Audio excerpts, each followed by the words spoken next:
All right, today we're starting on page 75 of your PDF. It is chapter 38. I want you to think back to the beginning of the novel, or at the point in the novel where Zero asked Stanley to teach him to read, and think about Stanley's response, and now think about how he feels about Zero. So how is Stanley changing? Chapter 38. Stanley took hold of Zero's forearms and pulled him upright. Then he stooped down and let Zero fall over his right shoulder. He stood up, lifting Zero's worn-out body off the ground. He left the shovel and sack of jars behind as he continued up the mountain. Zero's legs dangled in front of him. Stanley couldn't see his feet, which made it difficult to walk through the tangled patches of weeds and vines. He concentrated on one step at a time, carefully raising and setting down each foot. He thought only about each step and not the impossible task that lay before him. Higher and higher he climbed. His strength came from somewhere deep inside him and also seemed to come from the outside as well. After focusing on Big Thumb for so long, it was as if the rock had absorbed his energy and now acted like a kind of giant magnet pulling him toward it. After a while, he became aware of a foul odor. At first he thought it came from Zero, but it seemed to be in the air, hanging heavy all around him. He also noticed that the ground wasn't as steep anymore. As the ground flattened, a huge stone rose up ahead of him, just barely visible in the moonlight. It seemed to grow bigger with each step he took.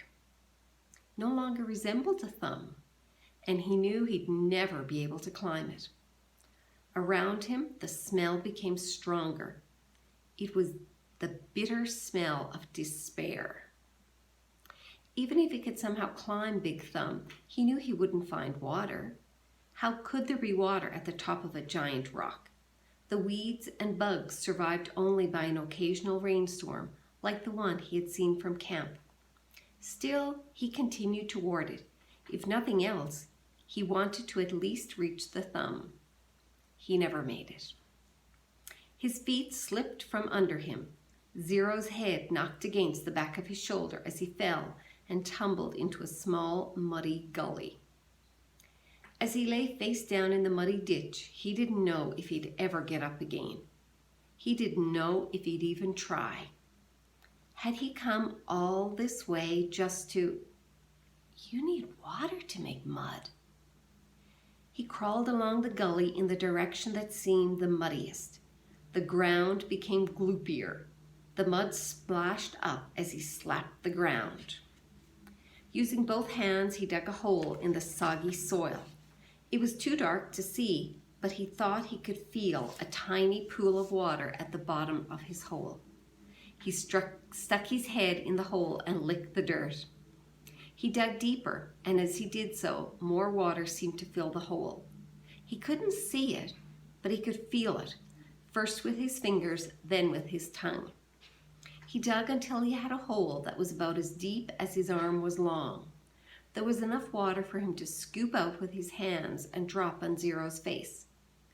Zero's eyes remained closed, but his tongue poked out between his lips, searching out the droplets. Stanley dragged Zero closer to the hole. He dug, then scooped some more water and let it pour out of his hands into Zero's mouth. As he continued to widen his hole, his hand came across a smooth, round object. It was too smooth and too round to be a rock. He wiped the dirt off of it and realized it was an onion. He bit into it without peeling it. The hot, bitter juice burst into his mouth. He could feel it all the way up to his eyes, and when he swallowed, he felt its warmth move down his throat and into his stomach. He only ate half. He gave the other half to Zero. Here, eat this. Is it? Zero whispered. A hot fudge sundae. So that's the end of chapter 38. So just think about how Stanley changed over the course of the last few chapters. So initially he was having no part of tutoring Zero, but then decided to, and then decided he needed to even go and rescue him. And then since then, now he's taken charge of Zero's life, and he feels that it's his responsibility to make sure that he survives. So quite a change from I'm not helping you. Chapter 39 begins on page 76 of your PDF. So in this chapter now, we find out something interesting from Zero. So I want you to think about how Stanley reacts to that news. Chapter 39. Stanley awoke in a meadow, looking up at the giant rock tower. It was layered and streaked with different shades of red, burnt orange, brown, and tan. It must have been over 100 feet tall. Stanley lay a while just looking at it. He didn't have the strength to get up. It felt like the insides of his mouth and throat were coated with sand. And no wonder. When he rolled over, he saw the water hole. It was about 2.5 feet deep and over 3 feet wide. At the bottom lay no more than 2 inches of very brown water. His hands and fingers were sore from digging, especially under his fingernails. He scooped some dirty water into his mouth and swished it around, trying to filter it with his teeth. Zero moaned. Stanley started to say something, but no words came out of his mouth, and he had to try again. How are you doing? It hurt to talk. Not good, Zero said quietly. With great effort, he rolled over, raised himself to his knees, and crawled to the water hole. He lowered his head into it and lapped up some water. Probably mud, really. Then he jerked back, clutched his knees to his chest, and rolled to his side. His body shook violently. Stanley thought about going back down the mountain to look for the shovel so he could make the water hole deeper. Maybe that would give them cleaner water. They could use the jars as drinking glasses. But he didn't think he had the strength to go down, let alone make it back up again. And he didn't know where to look. He struggled to his feet. He was in a field of greenish white flowers that seemed to extend all the way around Big Thumb. He took a deep breath, then walked the last 50 yards to the giant rock and touched it. Tag, you're it. Then he walked back to Zero and the water hole. On the way, he picked up one of the flowers. It actually wasn't one big flower, he discovered, but instead each flower was really a cluster of tiny little flowers that formed a round ball. He brought it to his mouth, but had to spit it out. He could see part of the trail he had made the night before when he carried Zero up the mountain. If he was going to head back down and look for the shovel, he realized he should do it soon while the trail was fresh. But he didn't want to leave Zero. He was afraid Zero might die while he was gone. Zero was still lying doubled over on his side. I got to tell you something, he said with a groan. Don't talk, said Stanley. Save your strength. No, listen, Zero insisted, then closed his eyes as his face twisted with pain. I'm listening, Stanley said. I took your shoes, Zero said. Stanley didn't know what he was talking about. His shoes were on his feet. That's all right, he said. Just rest now. It's all my fault, said Zero. It's nobody's fault, said Stanley. I didn't know, Zero said. That's okay, Stanley said. Just rest. Zero closed his eyes, but then again he said, I didn't know about the shoes. What shoes? From the shelter. It took a moment for Stanley to comprehend. Clyde Livingston's shoes? I'm sorry, said Zero. Stanley stared at him. It was impossible. Zero was delirious. Zero's confession seemed to bring him some relief. The muscles in his face relaxed. As he drifted into sleep, Stanley softly sang him the song that had been in his family for generations. If only, the woodpecker sighs, the bark on the tree was just a little bit softer. While the wolf waits below, hungry and lonely, he cries to the moon, if only, if only. So we find out, kinda, that Zero had something to do with Clyde Livingston's shoes. But Stanley thinks, well, he's delirious. How would he know anything about the shoes? All right, chapter 40 on page 78 of your PDF.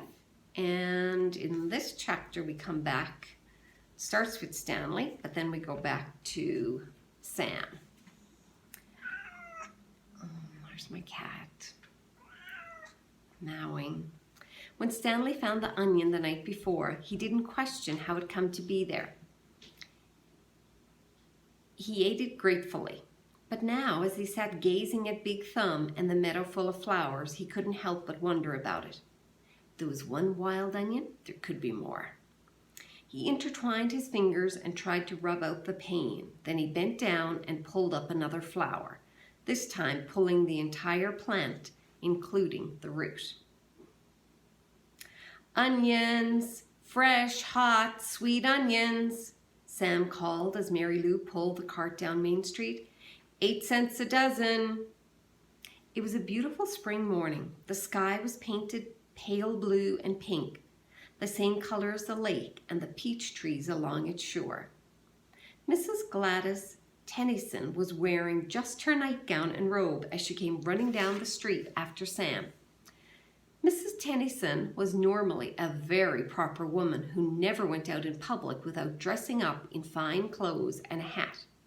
So it was quite surprising to the people of Green Lake to see her running past them. "Sam!" she shouted. "Whoa, Mary Lou," said Sam, stopping his mule and cart. "Good morning, Mrs. Tennyson," he said. "How's little Becca doing?" Gladys Tennyson was all smiles. "I think she's going to be all right. The fever broke about an hour ago, thanks to you." "I'm sure the good Lord and Doc Hawthorne deserve most of the credit." "The good Lord, yes," agreed Mrs. Tennyson, "but not Doc Hawthorne. That quack wanted to put leeches on her stomach." "Leeches? My word! He said they would suck out the bad blood. Now you tell me, how would a leech know good blood from bad blood?" "Good point." "I don't know," said Sam. "It was your onion tonic," said Mrs. Tennyson. "That's what saved her." Other townspeople made their way to the cart. "Good morning, Gladys," said Hetty Parker. "Don't you look lovely this morning?" Several people snickered. "Does your husband..." "Good morning, Hattie," Mrs. Tennyson replied. "Does your husband know you're parading about in your bedclothes?" Hattie asked. There were more snickers. "My husband knows exactly where I am and how I am dressed, thank you," said Mrs. Tennyson. "We have both been up all night and half the morning with Rebecca. She almost died from stomach sickness. It seems she ate some bad meat." Hattie's face flushed. Her husband, Jim Parker, was the butcher. "It made my husband and me sick as well," said Mrs. Tennyson, "but it nearly killed Becca. What with her being so young, Sam saved her life." "It wasn't me," said Sam. "It was the onions." I'm glad Becca's all right," Hattie said contritely. "I keep telling Jim he needs to wash his knives," said Mr. Pike, who owned the general store. Hetty Parker excused herself, then turned and quickly walked away. "Tell Becca when she feels up to it she can come by the store for a piece of candy," said Mr. Pike. "Thank you, I'll do that." Before returning home, Mrs. Tennyson bought a dozen onions from Sam. She gave him a dime and told him to keep the change. "I don't take charity," Sam told her, but if you want to buy a few extra onions for Mary Lou, I'm sure she'd appreciate it.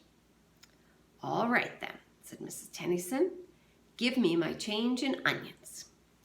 Sam gave Mrs. Tennyson an additional 3 onions, and she fed them one at a time to Mary Lou. She laughed as the old donkey ate them out of her hand. Stanley and Zero slept on and off for the next 2 days, ate onions, all they wanted, and splashed dirty water into their mouths. In the late afternoon, Big Thumb gave them shade. Stanley tried to make the hole deeper, but he really needed the shovel. His efforts just seemed to stir up the mud and make the water dirtier. Zero was sleeping. He was still very sick and weak, but the sleep and the onions seemed to be doing him some good. Stanley was no longer afraid that he would die soon. Still, he didn't want to go for the shovel while Zero was asleep. He didn't want to wake him up and tell him he'd be deserted. He didn't want him to wake up and think he'd been deserted. He waited for Zero to open his eyes. I think I'll go look for the shovel, Stanley said. I'll wait here, Zero said feebly, as if he had any other choice. Stanley headed down the mountain. The sleep and the onions had done him a lot of good as well. He felt strong. It was fairly easy to follow the trail he had made 2 days earlier. There were a few places where he wasn't sure he was going the right way, but it just took a little bit of searching before he found the trail again. He went quite a ways down the mountain, but still didn't find the shovel. He looked back up toward the top of the mountain. He must have walked right past it, he thought. There was no way he could have carried Zero all the way up from here. Still, he headed downward just in case. He came to a bare spot between 2 large patches of weeds and sat down to rest. Now he had definitely gone too far, he decided. He was tired out from walking down the hill. It would have been impossible to have carried Zero up the hill from here, especially after walking all day with no food or water. The shovel must be buried in some weeds. Before starting back up, he took one last look around in all directions. He saw a large indentation in the weeds a little further down the mountain. It didn't seem likely that the shovel could be there, but he'd already come this far. There, lying in some tall weeds, he found the shovel and the sack of jars. He was amazed. He wondered if the shovel and sack might have rolled down the hill. But none of the jars were broken, except the one which had broken earlier. And if they had rolled down the hill, it is doubtful that he would have found the sack and the shovel side by side. On his way back up the mountain, Stanley had to sit down and rest several times. It was a long, hard climb. So a long, hard climb by himself. So imagine what the climb was like when he had Zero over his shoulder. Chapter 41.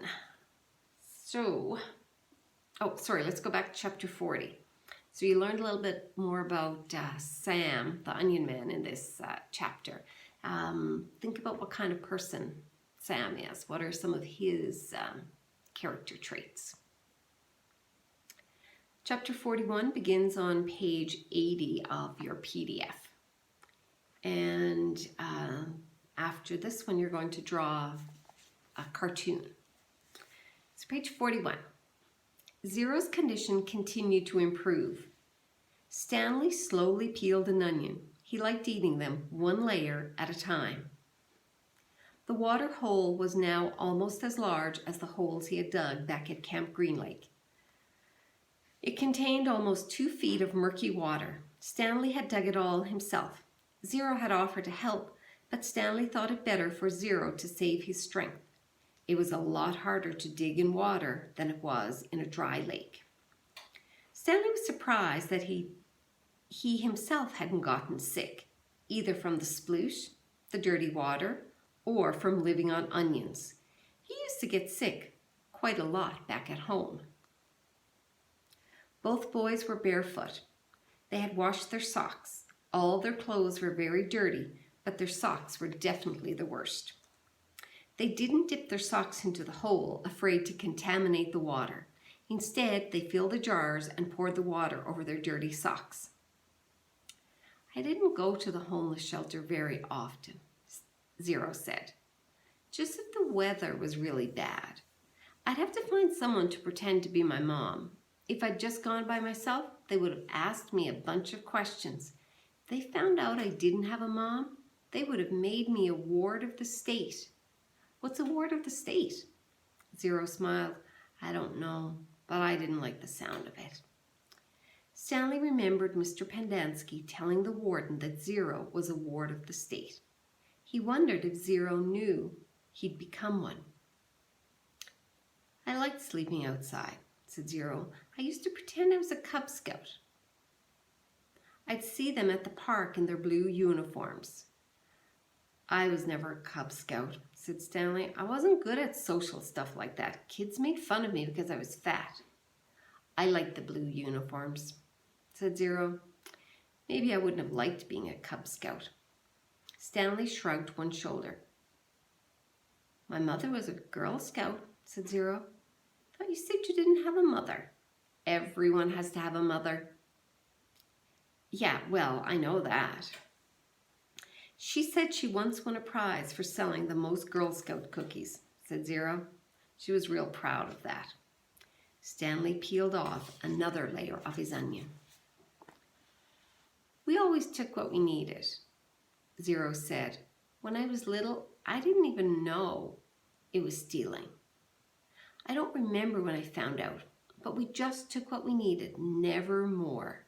So when I saw the shoes on display in the shelter, I just reached in the glass case and took them. Clyde Livingston's shoes? Asked Stanley. I didn't know they were his. I just thought they were somebody's old shoes. It was better to take someone's old shoes, I thought, than steal a pair of new shoes. I didn't know they were famous. There was a sign, but of course I couldn't read it. Then the next thing I know, everybody's making this big deal about how the shoes are missing. It's kind of funny in a way.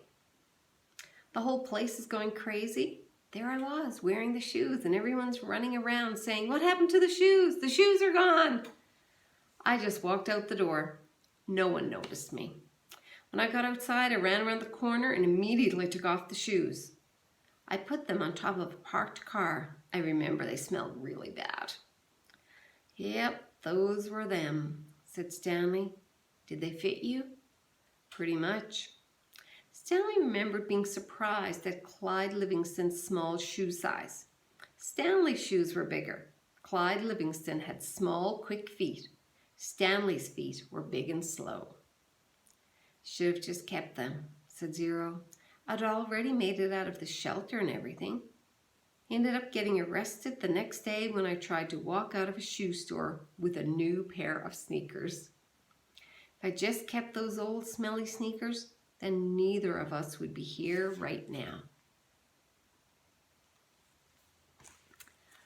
All right, so for chapter 41, you have to do a cartoon with 2 or 3 different sections in it that create a picture for us of, I guess, the room where Zero was in when the shoes were stolen, taken by Zero. Thank you.